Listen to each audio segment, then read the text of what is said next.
Hey there, welcome to Spoiler Piece Theater, the podcast that doesn't give a shit about spoilers. We just want to talk about the movies. My name is Dave Riedel. My pronouns are he, him. I write and talk about movies, and I'm a member of the Boston Online Film Critics Association. My name is Evan Crean. Pronouns are he, him. I am co-chair of the Boston Online Film Critics Association and co-author of your 80s movie guide to better living. Yes, you are the author. I am. We're running as a duo tonight. Megan is on vacation, but shall be returning. And hope you're having a good time, Megan, wherever you are. I mean, I know where you are, but I'm not going to say it on the mic. Right. Wanted to say really quickly, this is not a political podcast, but I have COVID right now, listeners. I think I tested positive about a week ago by the time you hear this, and so I'll be doing my best to mute the mic and things like that when I have to barf up a lung, but I'm probably not going to be able to get them all. So that's one reason I'm telling you that, just in case you think I sound a little funny. The other reason is COVID's still out there. Wear your mask. Mm-hmm. Pretty much everybody I know except Evan has gotten COVID in the last 6 weeks. So it's real and It sucks, by the way. Just want everybody to know if you haven't had it, you don't want it. I think that's a fair assessment. So yeah, I was saying you'd be the expert, unfortunately. Yeah. On that less than happy note, let's talk about the movies this week. We got 2 movies. We got the documentary, The Automat, which was my choice.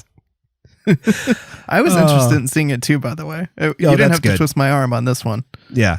And then the second movie, so it's a documentary about the Automat, which if you don't know what that is, you will in about 3 minutes. Mm-hmm.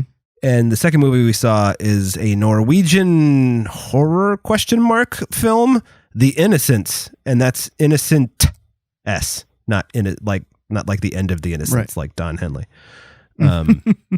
This is the end of the Innocents. That was actually what was going to play over the closing credits. And then they were like, that's not how Innocence translates. And they're like, no. Oh, okay. So anyway, The Automat. The Automat's a documentary. But before we do that, I forgot. We have, of course, as ever, a Patreon episode. And over on the Patreon, we talk about the 1976 Elaine May film Mikey and Nicky, starring Peter Falk and John Cassavetes. And it is a lively discussion about a very lively movie in its own weird way. Yeah. And Evan and I had a good time talking about it. So if you're a patron, please go over and listen. And if you're not a patron, please consider becoming one, and then you can go and listen. So There you go. So anyway, the first movie we're going to talk about is The Automat. It's a documentary that Irish setters on the vending machine popularized in the 20th century that offered fresh cooked meals in a commissary-style eatery. That is true. Also, I take issue with the way this is written. Fresh cooked should be hyphenated. They got commissary-style hyphenated, but they don't have fresh cooked hyphenated. What's wrong with you people? Mm-hmm. Anyway. People tend to under-hyphenate, and it drives me crazy. They really do. It's like if you've taken 2 or more words and you've turned it into an adjective, you hyphenate. It's very simple. Right. So, it's like the difference between affect and effect. If it's a verb, it's an A. If it's not, it's an E. Anyway, moving on. So, this documentary, it's kind of nice to see some really, really famous people in this, like Mel Brooks and RBG, and there's some other famous people that I'm forgetting. Carl Reiner. But anyway, if you don't know, Evan, I wanted to watch this because I vaguely remember they couldn't have been automats because I'm from Indiana, and as we learn in the movie, the Automat only existed in New York City, in Manhattan, and in Philadelphia. But they had something similar that was probably ripped off where I grew up in Indiana at various places, whereas you stick in some change. In this case, they say in the Automat, almost everything was a nickel. Especially the coffee, which everybody claims is great. I wonder if it's as good as they, if they're remembering things correctly. But could be. Yeah. I mean, people really like French press coffee, and they said that was the style that it was done in, but it was, a giant machine version of French press coffee. I like French press coffee, so that's, could be. Yes, and it came out of like a dolphin. Yes, a fountainhead style dolphin. Fountainhead style dolphin. The work put into these machines was fascinating. But anyway, as I was saying about places that I went in Indiana that I thought we had automats, but it turns out Automat was what this company, Horn and Hardart, called these restaurants, where you stick in your nickel and you get your coffee or your cherry pie or your meatloaf or whatever. Seems like they had just about everything under the sun. Every sort of like American dish under the sun. Yeah, people like the cream spinach a lot. That came up a few times when they were interviewing these famous people about their favorite dishes at the Automat. RBG and the former mayor of Philadelphia both make special mention of the cream spinach. Yeah. The Colin former Powell mayor. too, I think. Oh yeah, probably. What I think is so fascinating about this is that the Automat was designed to give you good food and to also be inexpensive. And it seems like it actually did that. And the only thing that killed it over the years was basically the changing of the times.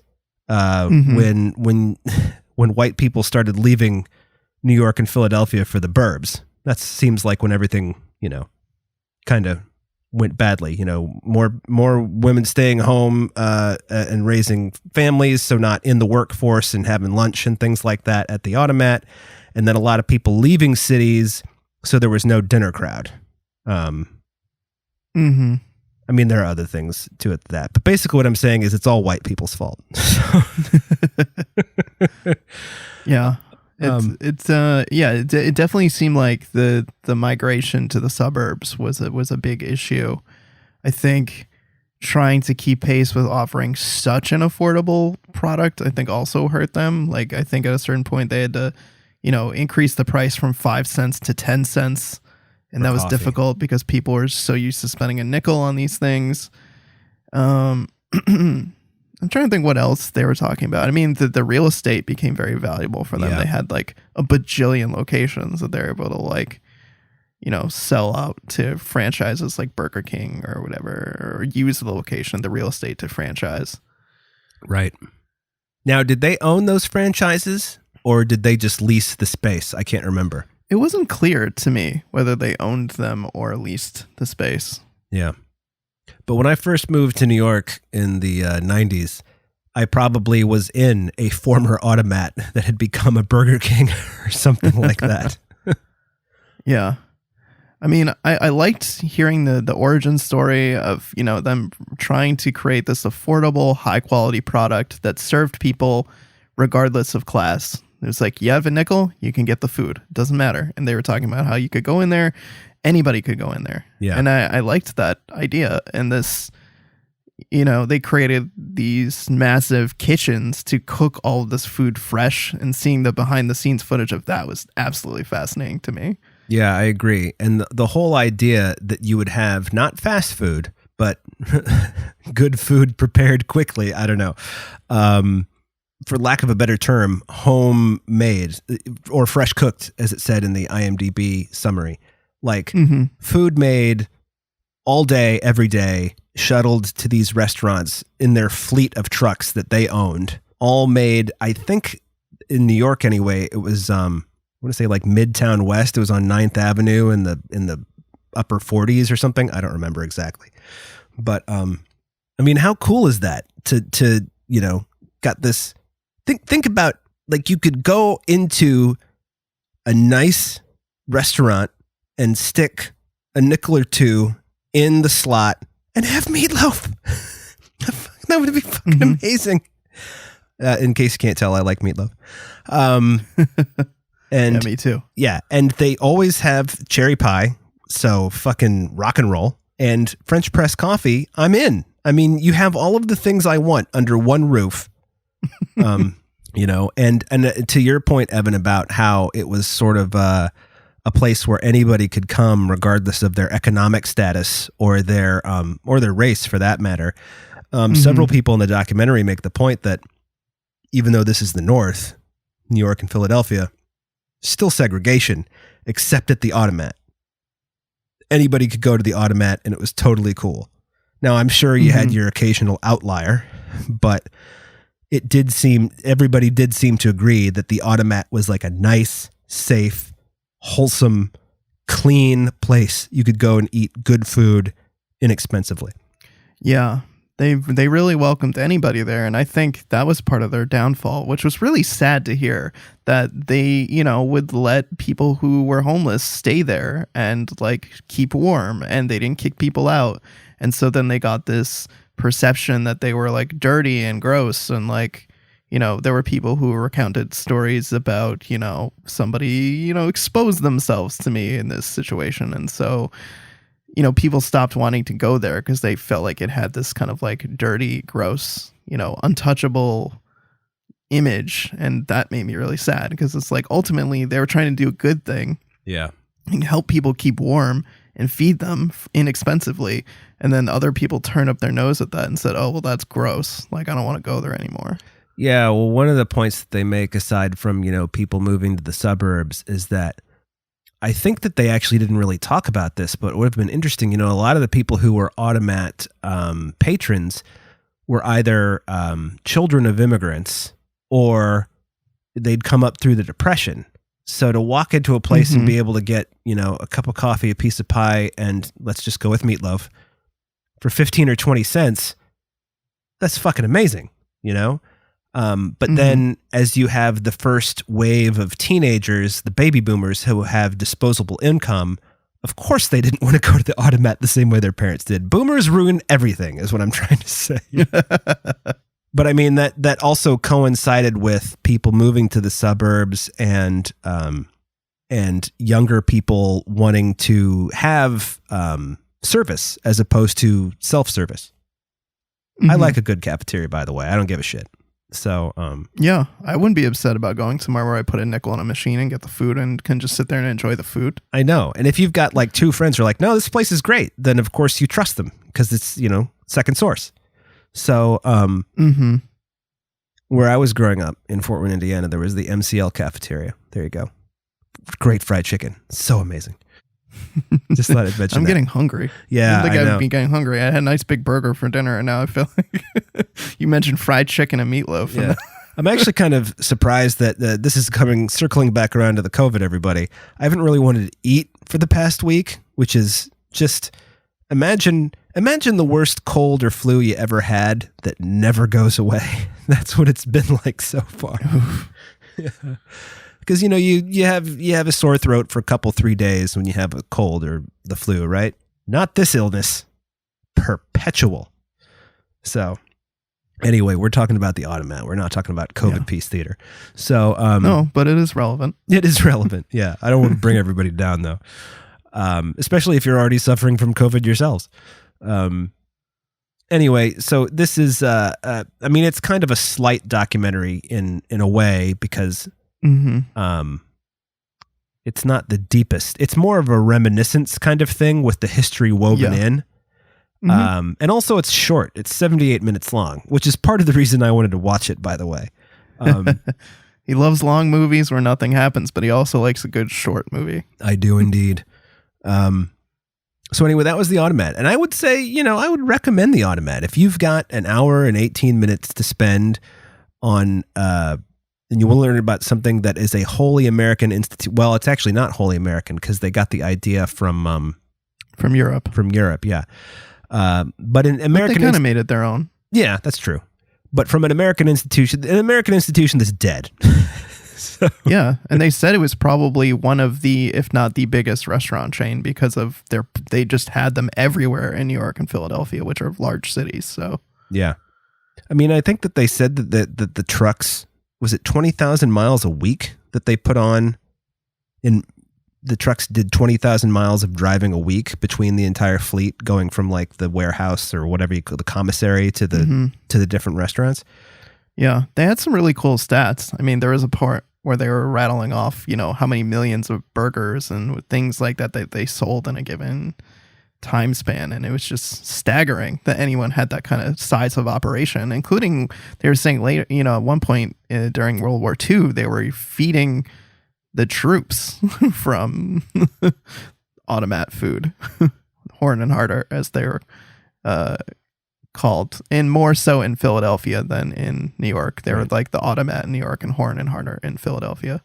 Yeah, but just colloquially. That's what the people called them, which I think is interesting. You know, the Philadelphians called them Horn and Hardart, even though it said Automat on the door. Mm-hmm. And Horn and it said both. It said Automat and Horn and Hardart on all the doors. And so New Yorkers called it the Automat. Philadelphians called it Horn and Hardart, which I don't know why I'm expanding on that. It's just, I guess it's interesting to me, the difference between two large metropolitan areas and what people take away from the places they go. Yeah. I liked seeing all these interviews especially with people that we've lost, like RBG and Carl Reiner. I'm glad I got to see these interviews, and I think it's kind of funny that the documentary opens and closes with Mel Brooks and this kind of meta concept where he's like, "Wait a minute, you're making this documentary? Okay, you're gonna have to make this like over 60 minutes." If it's gonna play at some film, he's like basically like setting up like it's how being this their movie producer should be made. Without being a producer. Yeah. Which he did for not hundreds. He was a big producer. I'm sure that our listeners know this, but like he produced David Lynch's The Elephant Man, so he produced a lot of movies that didn't have dick and fart jokes in them, I guess is the short version. So what a strange thing to say. Yeah. One thing I did find a little bit strange was it felt like you said, it's kind of a slight documentary. It's light, it's fun. You kind of get in and out pretty quickly. I was kind of, I found it to be a little bit pro-business and pro-capitalism in a way that was a little bit uncomfortable, mainly in the scenes where they're interviewing Howard Schultz about Starbucks and how the Automat influenced Starbucks. Mostly just because right now I feel like he's not a very well-liked character broadly, and Starbucks especially trying to block people from unionizing and how they've treated their employees as of late. Right. Did the Automat employees have a union? I don't think they did, right? No. They said that they tried to form a union, but then they didn't. Yeah, and then the workers decided not to form a union. That's right. You're right.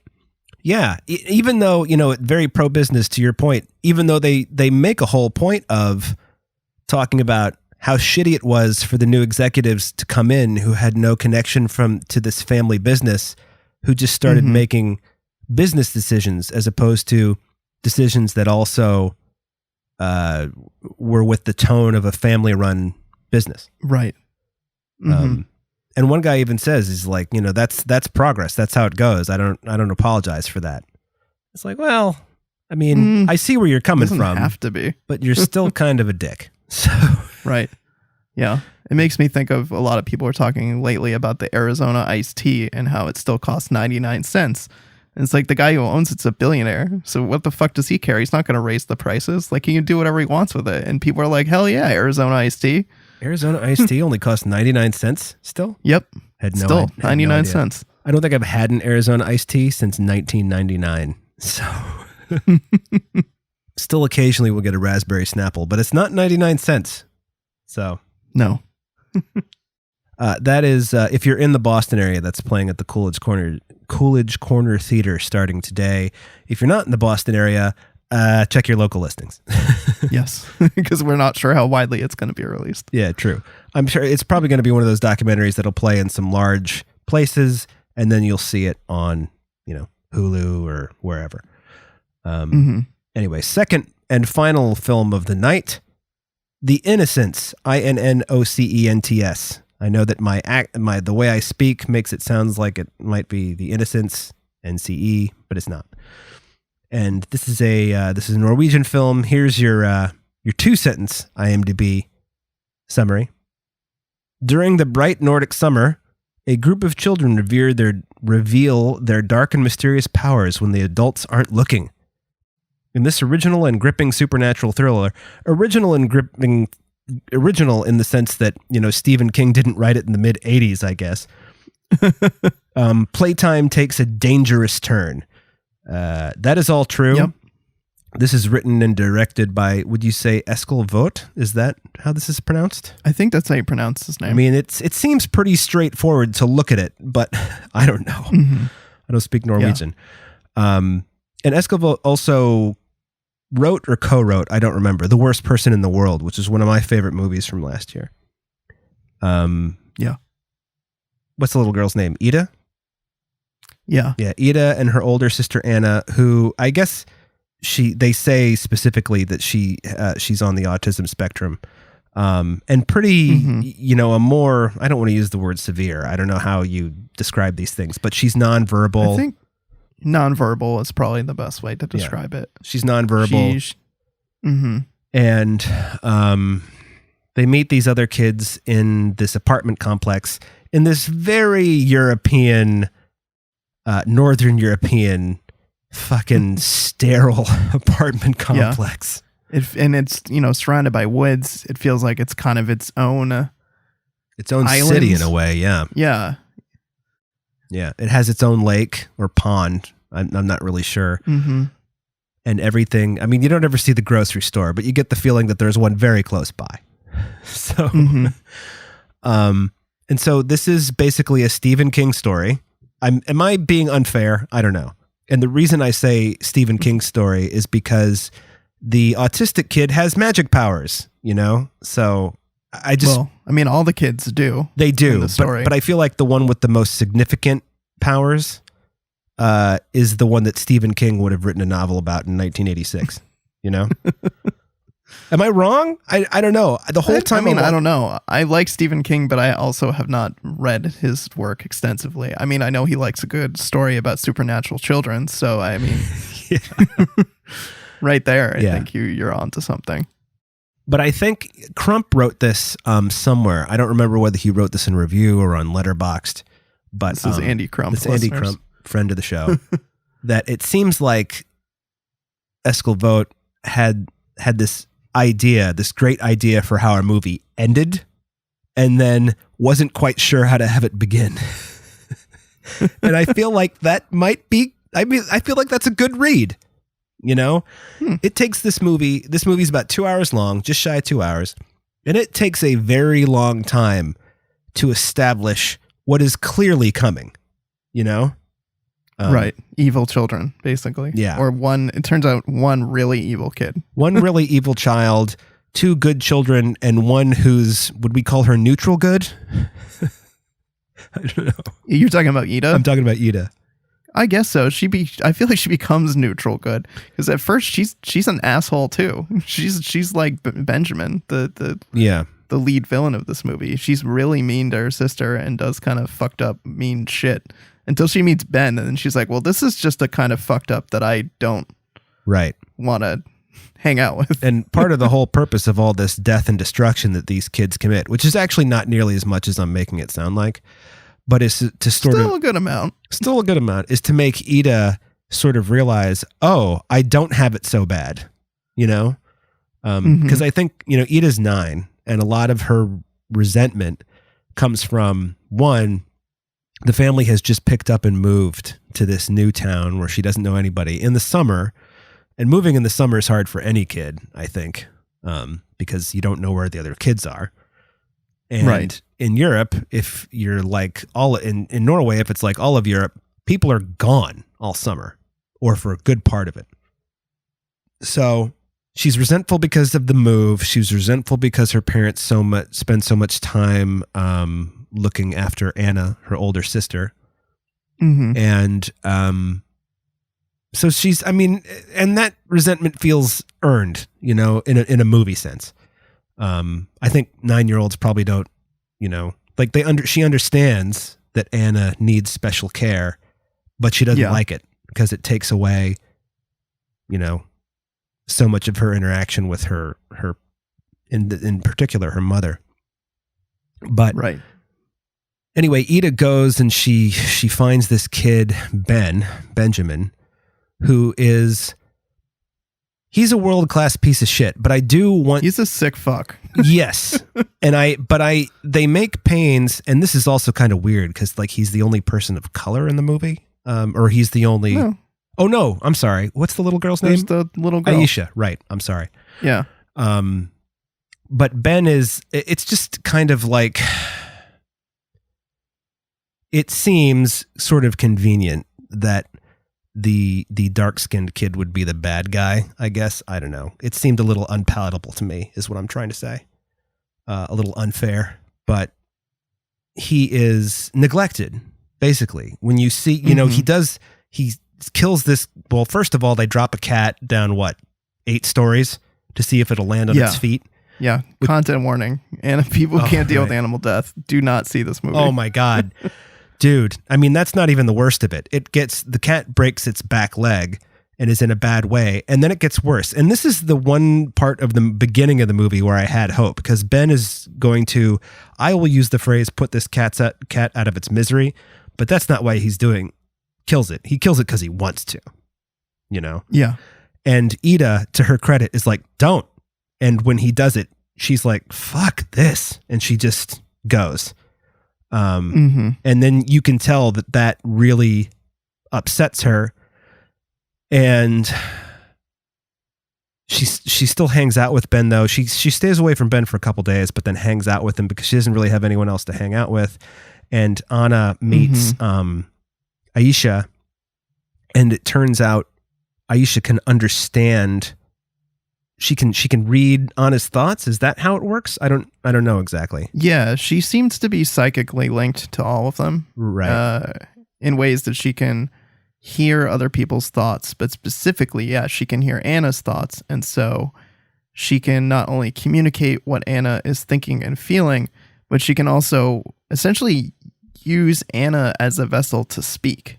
So like Anna can start talking, and it's Aisha is the one that's basically like controlling it and able to like articulate words that she needs to say.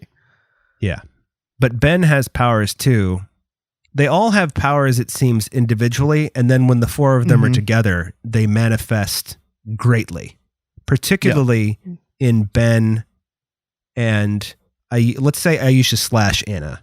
Because I think that they need to be together to work as well as they do. It's not like Aisha's going, and having other kids talk without Anna. You know what I mean? Yeah. But the thing about Ben that I want to mention, the movie doesn't really like hit you over the head with this, although I think it maybe should a little bit more. But Ben is clearly abused and neglected. Like he takes off his shirt early in the movie, and there's an enormous bruise, under. He's got some scars, it looks like. Yeah. And there's a scene when he and his mom I don't know what they're doing, but she like grabs him under the chin and like digs her nails into his face and makes him look at her. So he doesn't have an easy home life. That being said, I mean, I don't know. Would he still be evil, you think, if his mom weren't horrible to him? I'm not sure. It struck me as he might. I mean, he said that they had to move a lot, and my impression was that they had to move because he was doing sick, twisted stuff. Oh, that might be. I mean, maybe, but maybe not. The movie doesn't make that clear, but one thing it does make clear is the stark contrast in lived experiences between Ben and Aisha as people of color, between Ida and Anna as white people. Yeah. And like their parents are there, they have a home life, they have dinner together, and Ben and Aisha have to raid their fridge or eat Cheetos for dinner because their parents are either not there physically or not there emotionally. It seems like Aisha's mom is struggling with depression and possibly other issues, and also working 2 jobs full time, it seems. So he's not at home much. Right. They're what we would call in the olden days like latchkey kids, essentially. Like they don't. Yeah. And their parents just aren't around. They have to take care of themselves. Yeah. And we should say that Aisha's mother seems to be like she's not neglecting her kids. She's just, this is the position she's in. Yeah. She's busy, has other stuff on her mind. And whereas going through a rough patch. Yeah. Like there are a couple of moments where she's just crying by herself. And so she's got some stuff she's going through. Whereas Ben's mother, who may be going through stuff, is just, she's awful. Yeah. And then what does Ben do? Nice. He kills her with a frying pan. Oh my God. Well, first of all, so the kids have a range of powers, telekinesis, telepathy. We find out that Ben has mind control, and he can just like drive people remotely, which he does to murder this kid who, it's a second murder, actually. this kid who picks on him. Oh, right. He remote controls some other guy and has him kill the kid. But he kills his mom by using telekinesis to hit her in the face with like a cast iron frying pan. And then while she's bleeding on the floor, he uses the hot dogs that are boiling on the stove to boil over and give her like 3rd-degree burns on her legs and just lets her sit there dying for days. But it's weird though. It's like this movie just wants to have its cake and eat it too, because he's evil, but he also misses his mom once she's dead. And it's like, all right, does he miss his mom because he misses his mom, or because he feels regret, or like what is the whole Ben's I think Ben is the least well drawn of the characters, I guess. Ida's best drawn, followed by Aisha, followed by Anna, followed by Ben, because it's just kind of like Ben, like Ida's the only one who seems to have any sort of nuance to her character, Yeah, I'd agree with that. He just seems straight evil. I don't think he regrets killing his mom. I did not get that impression. I think he maybe regretted killing her, and that he now does not have someone to like go to the store and like get him food and things that he needs that he can't get on his own. Well, it's interesting you mentioned that, because you notice that over the course of the movie, after he kills his mother, he gets dirtier and dirtier. Like at the end of the movie, you can see like dirt and grime on his face. But anyway, Ida sort of figures out that she doesn't want to be around evil Ben, or she doesn't want to have Ben commit acts of evil, after he gives this kid a compound fracture for no reason. Right. Unless it's one of the soccer kids, but it's still not a good reason, Right. And then Aisha tries to stand up to him and he almost stops her heart. Right. And then later, like, takes control of her mom, and her mom hallucinates and stabs her to death. Right. Thinks she's some kind of demon looking thing. Oh yeah, by the way, if you're not fans of child murder, this movie's going to be rough for you. As a non-fan, animal death, child murder. As a non-fan of child murder, this movie was kind of hard for me. Although not as hard as like Alex Kittner being eaten in Jaws, because that's just some innocent kid on a raft. So that's horrible. Whereas like with Aisha, there's a whole, like you see Aisha's death coming a long way away. Right. Which is kind of what I mean when I think this movie overall works, but it's like greater than the sum of its parts, And the magical, I just have a real problem with the magical, the magic kid on the spectrum, because that just seems easy, or not fair to like use the autism spectrum to like be magic. I don't know. Am I wrong? Well, I mean, it cuts both ways, I think. I think you could look at it and say it's kind of squicky to have the autistic character be like the most powerful one, because like we're kind of, especially because her character in particular has to kind of shift between like being nonverbal and being verbal, when like Aisha is essentially, using her as a parrot.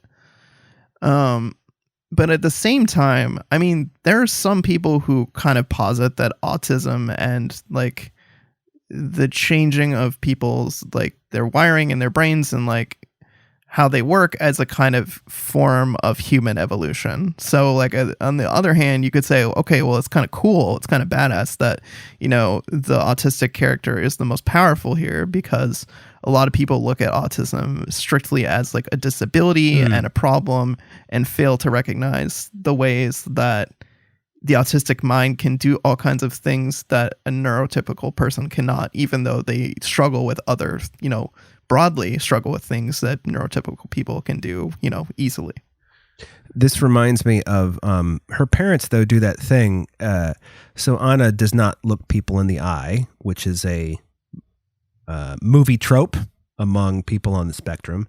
And also a movie trope is that the parents are always trying to get their kids to look in their eye. What was that movie about the invisible monster? His name was Larry. Gillian Jacobs is in it. What's that called?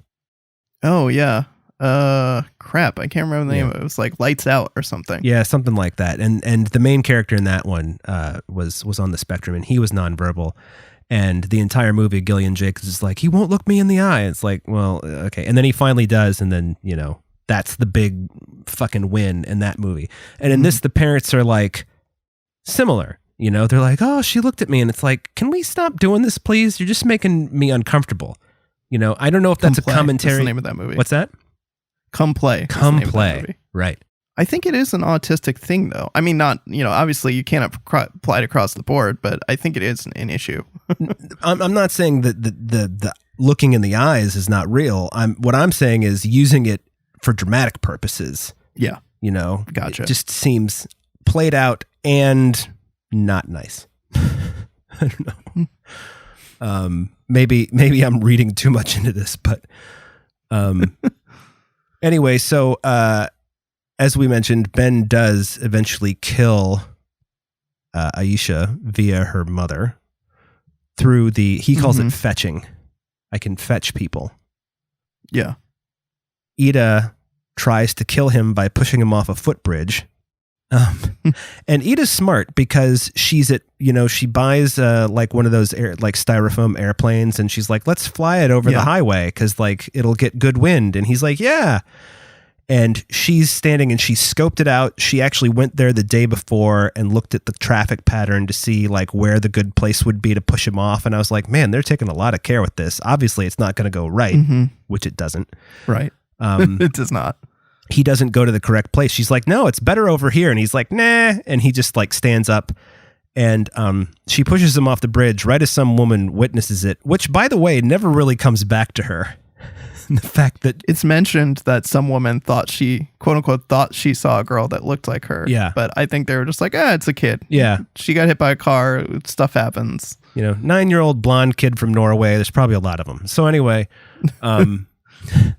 yeah. So Ben takes his revenge by doing the mind control thing on Ida, and she thinks she's being chased by like giants or something. I couldn't. Snakes, yeah, and giant, some type of giant shadow figure thing. Right. And we should mention, we've not talked much about Ida's power, and Ida's power, I can't, it's a little loosey-goosey, It's more like she has to make a decision to use her power, whereas everybody else is just like, I have this power, Right. And I'll get to that in a moment. But anyway, Ida's being chased. She's afraid of snakes. So there's a snake chasing her, and there's these giants chasing her, and she backs onto this road, and this car like honks at her and brings her out of her trance, and she jumps just in time to like basically get hit in the feet. It looks like. Yeah, she gets clipped by it. Yeah. You like see her leg get hit by the car. So she's got a broken leg and a pretty nasty looking concussion. There's a big egg on her forehead. But they bring her home and she's in a cast, and I think Aisha's already dead, right? By this point. Yeah, she is. Ben's already killed her, yeah. Oh, and that's what has made, that's right. That's why Ida wanted to push Ben off the bridge, because he killed Aisha. And Anna, without Aisha, has started to become less verbal. But Ben tries to, this is kind of strange at the end. Ben tries to kill them. One at a time. Right. I don't know how exactly he's planning to do it. Although, like we said, he seems very powerful. And Anna goes to, at first Ida thinks their mother's going to kill them, and it's set up to look that way. But mom's like, I've got to go to the store. I forgot some vegetables for dinner, or whatever she says. It's in Norwegian. And so she leaves, and then she hears Anna leave. And so she chases Anna out, and Anna's at the edge of the pond, and Ben's at some other part in this park, and everybody's come back from vacation, but it's before school starts. So it's just full of kids and parents, and all of the older kids start watching the three of them, and all of the babies start crying. And it's this, dogs are barking, children are staring. Yeah. And we should mention at this point, Ben has controlled the elevator so that Ida can't use the elevator to get down, and she's on like the 6th floor or something like that with crutches. So she heals her own leg and breaks her own cast. And I guess you're supposed to get the impression that she has made the decision to basically take Aisha's spot. and concentrate her powers, and they stop Ben's heart. Yeah. They hold hands and stop his heart. Yeah. And then they go home, and Ida hugs her mother, and Anna, it ends with Anna, she's got this, it's kind of like an Etch-a-Sketch, right? Where she draws on it. And before she met Aisha, she would just Magnadoodle. Yeah. She would just draw circles with it and like leave them there. And then she started drawing pictures when she was, let's say, working with Aisha. And she's gone back to just drawing lines across it. But then at the very end of the movie, she wipes it clean and she's about to start drawing again. And they cut to the credits and it's like, for Christ's sake, you couldn't even give me that. I mean, I don't know. I just feel like there's a kernel of a good idea here, but a lot of cheapness too. I enjoyed this movie. I found it incredibly tense. I was tense, on the edge of my seat the whole time. Horrifying, tense, unsettling. I felt very like my skin was crawling when this was over. Both from like the evil kids, the graphic violence, the really unsettling score, the way that they kind of use the Tibetan singing bowl score. Oh. I mean, I used to meditate. Fun fact, spoiler piece listeners, I used to be really into meditation. The Tibetan singing bowls, delightful sound to my ear until yesterday when I watched this movie. It's so eerie. And then the apartment complex itself is its own kind of bizarre character. There's a lot of shots of the structure like upside down and the stairwell, and just in ways that you're like, the vastness of this is just terrifying. Yeah, the place is really big. Like at first you don't realize the scale. And as the movie goes on, this is actually kind of a smart use of time and space. Mm-hmm. They reveal how big the apartment complex is over the course of the movie. Because at first you think it's just a couple of buildings, and then you're like, oh no, it's like a town, basically. It's that big. So you dug it overall. Like I said, I liked it in the sense that I thought it was tense. I also think that the performances are highly variable from the kids. I think that Anna's really good, given whoever played her, given what the enormous changes in her character. I think Aisha's fine. I think Ida is I think it's partly the way her character is written and the way she was directed to be so stony faced.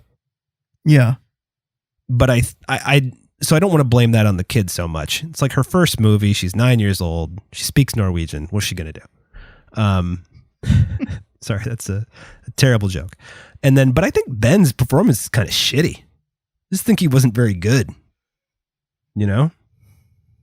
Although he did have to roll his eyes back in his head a lot.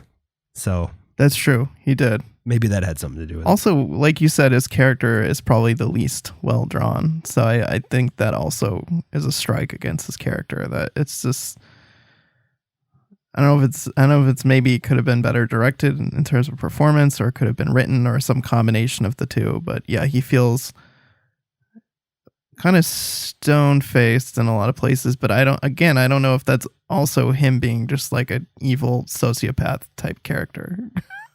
Yeah, maybe. I mean, there are moments though where he shows like genuine, happiness, and before you realize that he's evil. I mean, maybe that was just, the direction. It's like, all right, you're evil. Look blank. I don't know. Right.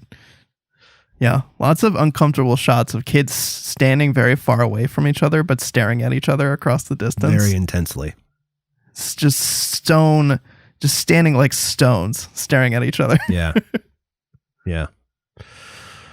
So, that's the Innocents. Do you have things to add? Looks good. I'll say it looks good. Yeah, it does look good. It's a good looking movie.